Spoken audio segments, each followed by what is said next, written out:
We are about to enter a free-fall plunge. And the sound you hear is the sound of shit hitting the fan. Globally. You hear it? Hi, my name is Nacho, welcome back to the channel, and I just want to extend a huge congratulations to Jada Pinkett Smith and Tina Ghavari for succeeding in changing history by making the worst rated TV show in the history of modern television. Was that the plan?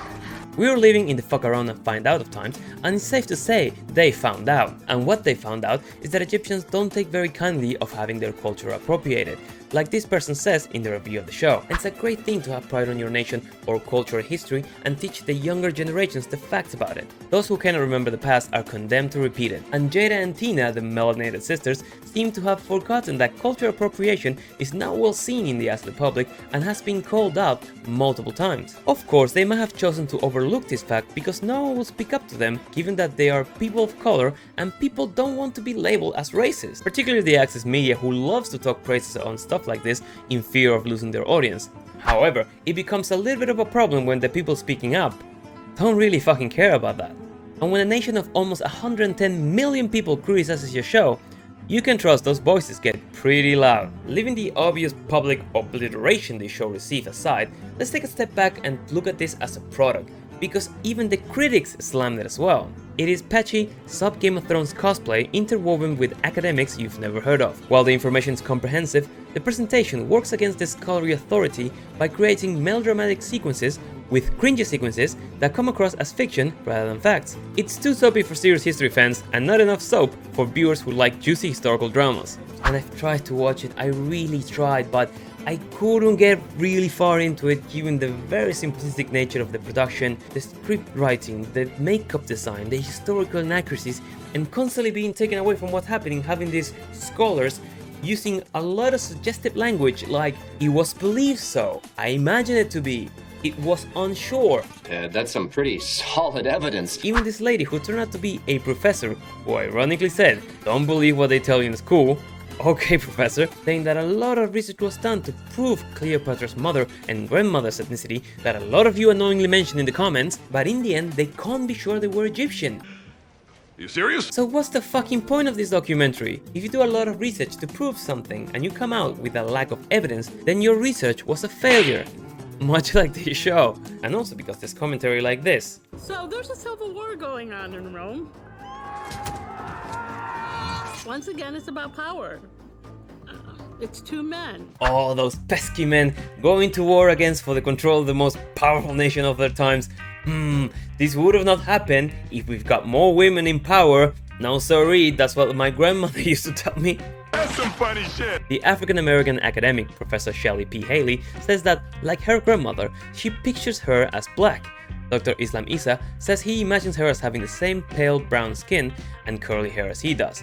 And I imagine Pablo Escobar to be really fun at parties, but that doesn't change the fact he killed people.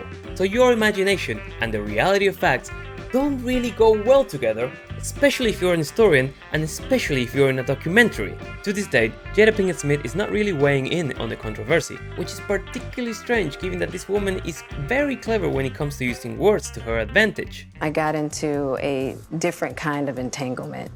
That girl is totally full of shit. And I find it even more funny when Adeles James responded to the controversy behind this show, praising Jada's participation, stating that she considers this documentary to be her baby, which is hilarious considering Jada's track record when it comes to family affairs. But like the now famous comment in almost every video related to this topic, saying Cleopatra was black is like saying Jada Pinkett Smith is a loving wife. Adele, however, did spoke up against the controversy with a classic response to this sort of backlash, as she brushes away those criticisms by stating that it was nothing but a mix of self-hatred and, of course, racism. Oh yes, if you don't like the show, you hate yourself and you're a racist. But I guess you knew that. People are mad about Cleopatra being blackwashed. Blackwashing isn't a thing, is it? I find it sad that people are either so self-loathing or so threatened by the blackness that they feel the need to do that, to separate Egypt from the rest of the continent. I feel like there's a whole ass desert that does that already. But all jokes aside, Egypt is in Africa. That's the reality of it, but that doesn't change the fact that Egyptians are from Egypt. So trying to bundle up people like that using a technicality and expecting them not to say something back to you, especially when you're playing an important figure to their culture, is ridiculously stupid, because it sounds like you're trying to undermine their cultural identity, much like Tina did. And look how well that worked out for her. But despite the huge wave of hate that this actor has been dealing with, James claims that it's not all negative, and the criticism regarding the race swapping of Cleopatra has gone quieter over time. So you are admitting that there was race swapping? And let's be honest, the criticism surrounding the show has gone quieter over time because no one gives a fuck about it anymore. It's dead! The interview touches on other points regarding Adeles' career that might see an improvement given all the attention she's received, but I guess time will tell. But what I want to focus is that the responses given by the people involved in this show revolved around the same mental gymnastic used in the past, trying to gaslight people into not criticizing them for doing the wrong thing. And people are tired of it, they won't accept it, and they will come at you heavily, especially if you say things like this. As such, casting Adeles James as Cleopatra is nothing different from what other casting directors have done in the past. This had led to some suggest perhaps Cleopatra's skin color does not matter. Then why cast a black actress? If your focus was telling the real story and not a reimagination, why not cast a Greek actress or an Egyptian actress? Why not stick as close as you can to the proven facts? That way, people will look into her deeds, which is what you want to depict in the documentary, and not her skin color. But of course, you wanted this to be political, and you got called out for it. And they do like to bring up Elizabeth Taylor's Cleopatra and how no one batted an eye when she was cast. But you know what she has that you guys don't? A positive audience score. But if you watched this far into the video, leave us a like, let me know in the comments down below if you think Jada will ever come out from her evil lair to respond to her show being as successful as the latest G4 TV. And as always, I've been Nacho, hope you enjoyed the video, and I'll see you in the next one. Take care.